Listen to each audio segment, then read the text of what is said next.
j'ai bien compris, l'ordinateur de Max encapsule un bout de courriel et l'expédie sous forme de signaux électriques à votre serveur de courriel. Tout cela est possible car la couche liaison de données utilise les adresses physiques des deux cartes réseau. Mais je ne vois vraiment pas le rapport entre le terme MAC, Media Access Control, qui veut dire contrôle d'accès au support, et la notion d'adresse physique. Il y a peut-être un piège. Oui, c'est vrai. Je ne vous ai pas tout dit.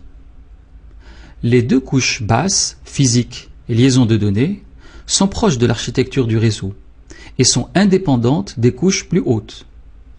Un organisme international, l'IEEE, regroupant des experts en matière d'électricité et d'électronique, ont réorganisé ces deux couches en divisant la couche liaison de données en deux sous-couches. LLC, qui veut dire contrôle de la liaison logique, et est indépendant du réseau. Et la sous-couche MAC, qui veut dire contrôle d'accès au support, et est propre à chaque réseau. Cette réorganisation porte le nom de projet 802, car elle fut initiée en 1980, plus exactement au mois de février de cette année-là. Plusieurs normes, regroupant la sous-couche MAC et la couche physique, ont ainsi été standardisées. Ces normes diffèrent par les types de supports utilisés, par les débits, par les méthodes d'accès au canal de communication, etc. On peut citer la norme 802.3 Ethernet, la norme 802.5 Token Ring, la norme 802.11 Wi-Fi, et ainsi de suite. Par exemple, un réseau Ethernet de type 10 passe T définira entre autres le type de câble à utiliser, le nombre de fils nécessaires, le débit maximum, la distance maximum entre deux points du réseau, pour ne citer que cela. D'accord. Ces normes diffèrent par les débits, par les types de câbles, par la longueur maximum des câbles. Mais c'est quoi la méthode d'accès au canal de communication? Ça a l'air d'être bien compliqué. Non, pas vraiment compliqué.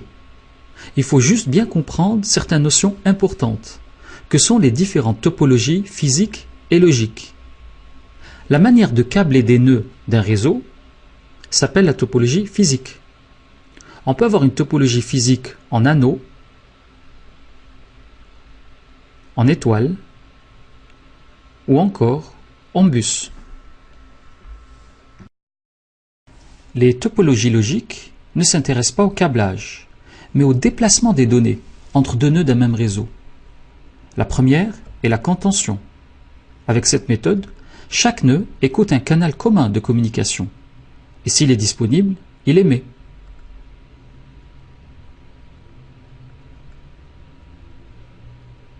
Si deux nœuds émettent en même temps, il y a ce qu'on appelle une collision. Les deux nœuds alors attendent un temps aléatoire avant d'émettre à nouveau.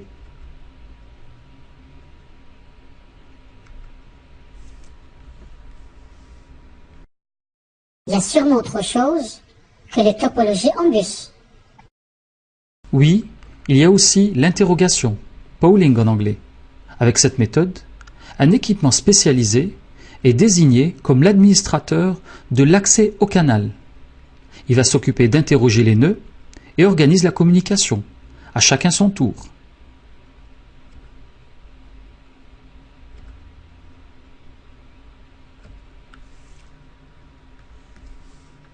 Enfin, la troisième est le jeton passant. Avec cette méthode d'accès, un jeton spécial circule, ici en rouge, de nœud en nœud. Si un nœud veut émettre, il le garde et émet la trame. Après émission, il le libère.